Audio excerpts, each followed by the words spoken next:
Okay. Welcome, folks. Thank you. You finally made it. I finally made it, for Christ's sake. My goodness. Good Lord. Life's callings. Anyway, it's story time. So, as in true fashion, as I have done this far, baseball. Baseball. Let's take some shots, shall we? Certainly. But you know what? No. Let's not take some shots. Drew, every time you end up talking about baseball, you always discover something new about why you have your axe to grind with the MLB. So, essentially, the more I talk, or if I continue to talk about baseball, the more displeasures that I have for it and resentment seem to surface. Story time. Baseball. MLB. Boarding schools. Cult-like boarding schools and major league record holders. That's right. How do they all come down? How do they tie in? You've ever seen a head like this? It's pretty, kind of over the place. I'm waiting to hear this. How far are you reaching for things now, Drew? Are you that desperate for content? Yes and no. 2002, January. After about a month and a half, 2 months or so, stint in the southeast corner of Utah, in the desert, obviously, I ended up getting sent to what they call at the time.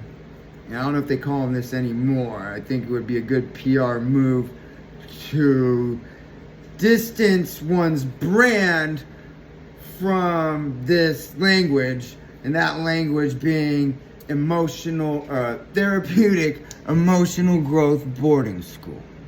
Sounds like a sanctuary of benevolence, doesn't it? No, not exactly. It was, it was more like free labor for the facilities, and then break you down, build you up, brainwashing, cult-like type of culture and environment there. So, basically, how the boarding school works is there's 4 graduations a year, quarterly, essentially. As students enroll, they are assigned peer groups. They enter a peer group. If they enroll in the school during a certain time period. Anyway, they eventually, there'll be two peer groups usually that they'll end up combining for a graduation. So I was originally, peer group 20. Peer group 20 and 19 got combined for the March 2003 graduation. I did not make the March 2003 graduation. I did graduate from Mount Bachelor Academy, however, it was not March 2003. It was June or August. I don't remember. So, I enroll in this boarding school at the same time this other fellow does too. We end up being in the same peer group. And this kid was very colorful, very cultured, absolute riot. I mean, I spent a lot of time around this fella, because he was a good time, and he was one of the most entertaining human beings I've ever met, still to this day. Now, which sounds like a pretty, fascinating, neat, colorful individual, another colorful feather to this peacock of a human would be, somewhat, he's got some origin story. His dad was a major league pitcher, middle reliever, all right? Now, like I said, the kid was a riot, absolute riot, hilarious. colorful culture and all that. But you would have never known because he never spoke of it. This kid never once spoke about baseball, never mentioned baseball, acknowledged baseball, nothing. No association with baseball. Probably didn't, like, definitely this kid does not own a baseball. If there's items that this kid does not own, probably a baseball would be on the top of that list.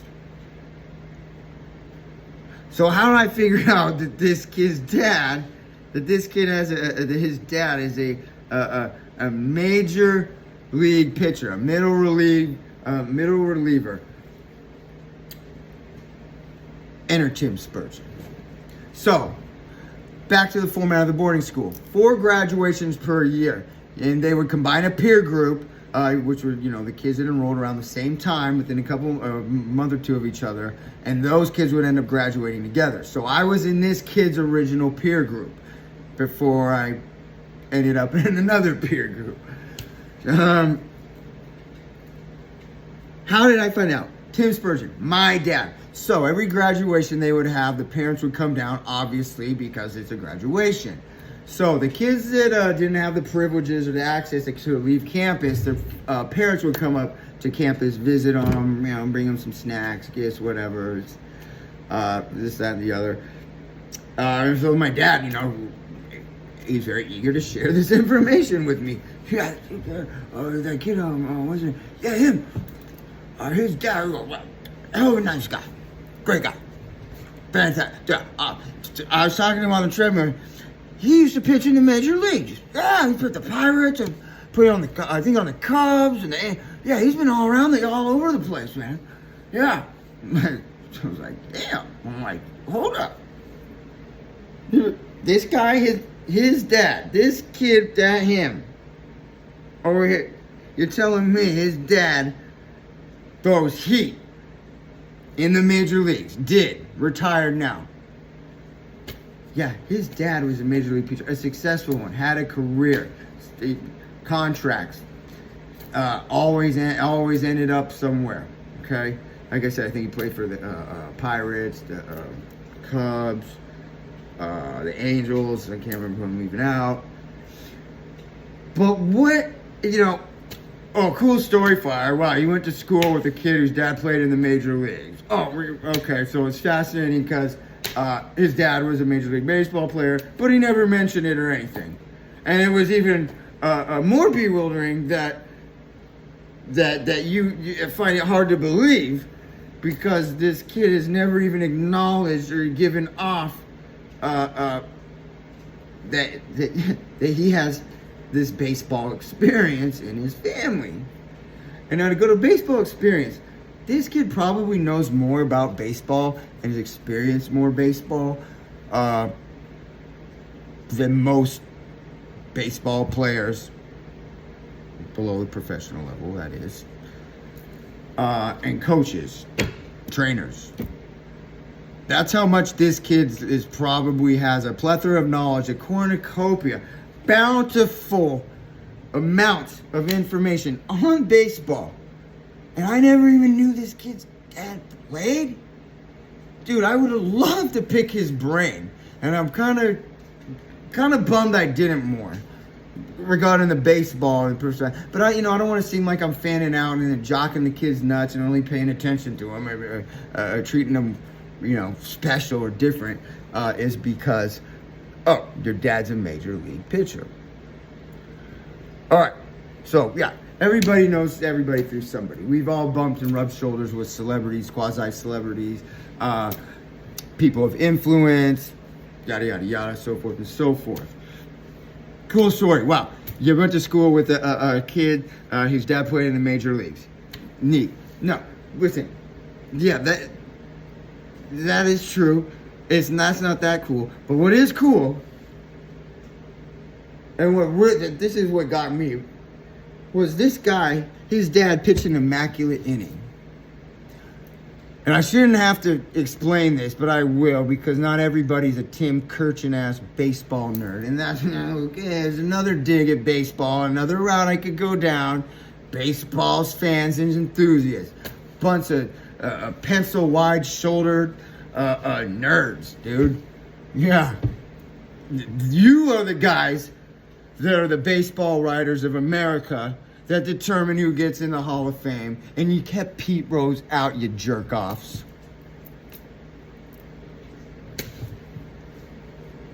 So this kid's dad threw an immaculate inning. He fanned the side, 9 pitches total.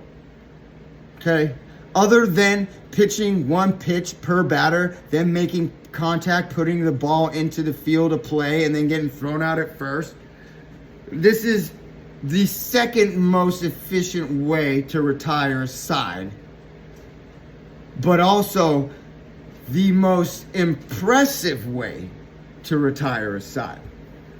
And it's only happened 103 times. Now think about how many baseball games have been played in the MLB. 162 games, there's 30-ish teams. MLB's been around. Do the math, okay? 103 guys, about 27, 30-ish ballpark, total number of pitchers to throw an immaculate game. A handful and multiple immaculates, Sandy Koufax, legends like that. But this kid's dad, who no one knows of or ever heard of, and I can hardly find anything of him online other than on Baseball Reference. Even ESPN's website, when you go to check their statistics and stuff, doesn't even have a bio or nothing or any statistics for him. Okay? It's almost like he got scrubbed off the internet. 10 years ago when I looked him up, I was like, holy smokes, this Dan Robinson? Kids are right. That's how he sounded. Dan Robinson. Yeah, his dad pitched an immaculate game. A middle reliever. A hell of a career. Always on a team. Always bringing in income for the money. Never mentioned once baseball or the lifestyle. Or sitting in suites. The dugouts. Nothing. We'll never know. Dad threw an immaculate inning. It gets even better. Who did he throw it against? Well, he was on this is back in 91, when he played for the Pittsburgh Pirates. Barry Bonds, Bobby Bonilla, just a couple of bats. How would you like to pitch knowing that you have Barry Bonds and Bobby Bonilla backing you up? God, that must have felt great. So, Jeffrey Robinson's pitching for the Pirates at this period. Who does he strike out in his immaculate inning? Freaking Andre Dawson and Rafael Palmeiro. Yes, the same one at the Senate hearings. It started hitting dingers way later on, 10 plus, 11, 12 years later. Hitting dingers. Why is that? Yeah, we all know why. Yeah, Rafael Palmeiro, Andrew Dawson. If that was my dad, okay, my dad pitched an immaculate inning, and the strikeouts included Rafael Palmeiro and Andre Dawson, I would introduce myself every time. Hi, nice to meet you. Pleasure. Yeah. My dad? Immaculate inning. You might have heard of him. Jeffrey Robinson. Including in that retirement of the side in 9 pitches total was Andre Dawson and Rafael Palmeiro. 2 Hall of Famers. Well, one Hall of Famer, another arguable Hall of Famer. He should be in the Hall of Fame. The Writers of America. Here we are again. You guys. This kid's dad pitched an immaculate inning against some stud-ass hitters and ball players. And I never even knew it. And I only would have known it. The only reason I knew it was because of my dad. Because of my dad. And he don't know it. But he set off some pretty cool things when he hopped on the treadmill that day. He decided to yuck it up with Jeffrey Robinson.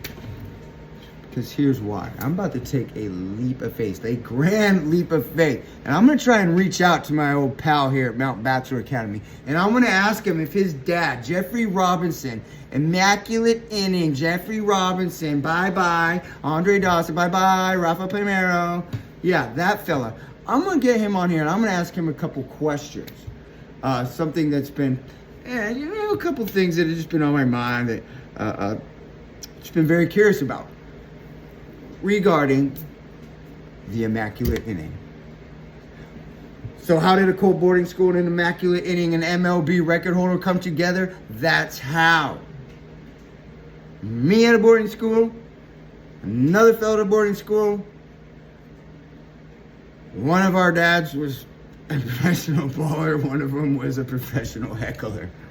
Okay? That's how the marriage happened. Baseball. What will it bring us tomorrow? I don't know. Stay tuned. Story time on Front Street.